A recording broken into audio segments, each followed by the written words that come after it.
Welcome to your in-depth weekly astrology overview and zodiac forecast for week commencing the 15th of June for the ascendant, the sun, or the moon.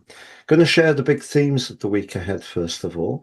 Then on screen, your event chart. I'll unpack that. It always provides an influential backdrop. I'll then go through each of the influences frame by frame to give you a clear picture of what's upcoming in terms of your energy, work, relationships, or finances. I'm astrologer Patrick Arundel. A very warm welcome. If you've yet to subscribe to my channel, please do so now to help it to continue to thrive. But please also click or tap the bell notification symbol. We roar into this week with a new moon. Always important for you because the moon is your ruler, but it's in the delicate 12th house, which can evoke some tender issues. But also, Uranus is in that part of your scope for the first time on a new moon for 77 years and is forging a potentially unsettling T square with the north and south nodes. What's the significance for you personally? But we do have both Mercury and Jupiter in your zodiac sign, forging some important links at the start of this week, Cancer.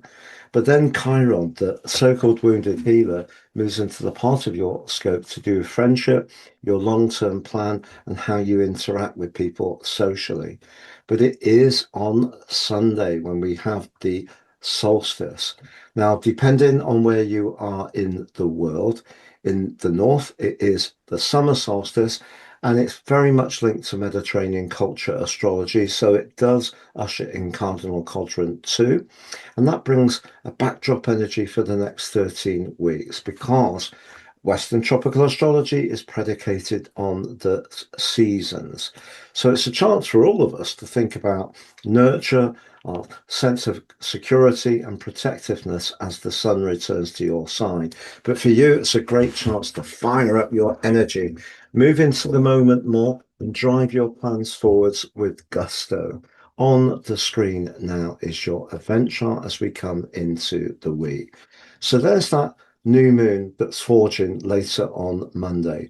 The moon's known to be in Peregrine in the sign of Gemini. It doesn't really know what to do with itself because it's an air sign, therefore it's logical, but for you it's the 12th house, which is quite psychological. And because Uranus is in the sign of Gemini for the first time in 77 years, that could be raking up some old and tender issues. Now, it may be that if you're very interested in healing or anything to do with personal development, spirituality, the next month can be boosted by that new moon in a significant way. Not least, you could be driving things because Jupiter, the planet of hope and expansion, which has been with you for just over a year, is linking back to the lunation in a very constructive way. So you are doing something very dynamic around the more psychological dimension of your world, and you feel like you're the one taking it forwards. It could be a time of great growth. It's just that the position of Uranus is in a tense T square with the north and the south nodes. From a collective viewpoint, Uranus and Gemini can amplify the electricity of all the information and the images that we're downloading, and that can get rather overwhelming. And for you, because the North Node, very much to do with your more emotional and psychological needs, is in the ninth house, very idealistic.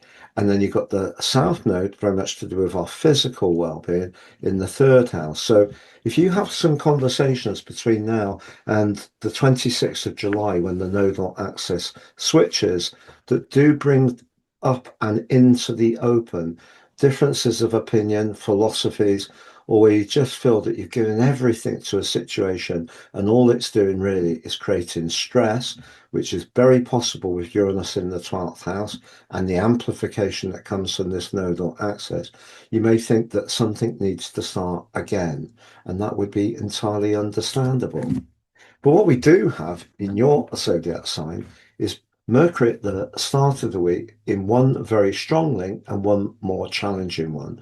So the link to Mars suggests if you are collaborating with people who you do feel in simpatico with, those relationships can get stronger.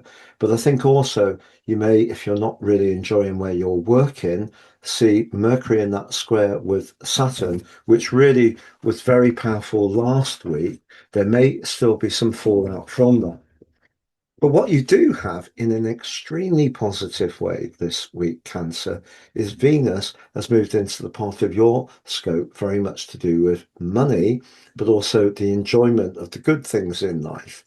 Now, Venus loves being in Leo. It can be very social, but it can have a real appreciation of anything remotely classy.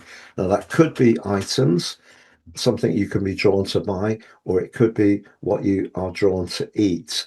However, the link between Venus and Uranus suggests you could be attracted to someone, and whether that person is truly available or you are is another matter, but there could be a buzz of excitement. Also, if you are aligning to someone professionally where you do share similar values and you're artistic and creative, it can be a relationship that grows as Venus forges a fabulous link to Neptune. Now, later in the week, Venus is going to come into a very powerful opposition with Pluto. But before then, Jupiter, Chiron, which in fact is in a square with Jupiter at the start of the week, but Chiron is going to make its way into Taurus. And Taurus for you is very much to do with your longer term plan, it's your higher purpose, but it can be to do with your connections, your social interface. And if that's an area that you've not really felt that comfortable with, over the next 3 months, Chiron is pushing you to validate your value as far as being a friend and not feel a sense that you don't quite fit in. You'll need to fit in, but with the right people. So it's all about finding, to use a modern term, your tribe. But then that brings us to the sun, moving on Sunday into Cancer. And it's really significant this year because it is linking back to Chiron. So the sun in your sign obviously helps you to be in touch with your emotional compass. But in the first house, it is about your identity and it's about you taking charge. And one of the things that's so important for Cancers to know, you are a cardinal sign, which means you are a leader. I think one of the archetypes that's out there is about how you can be very sensitive, maybe a bit up and down with your moods, very nurturing and protective. But no, if you really are inspired by something, you can move to the heart of situations and help to direct people in a way which is good for them too.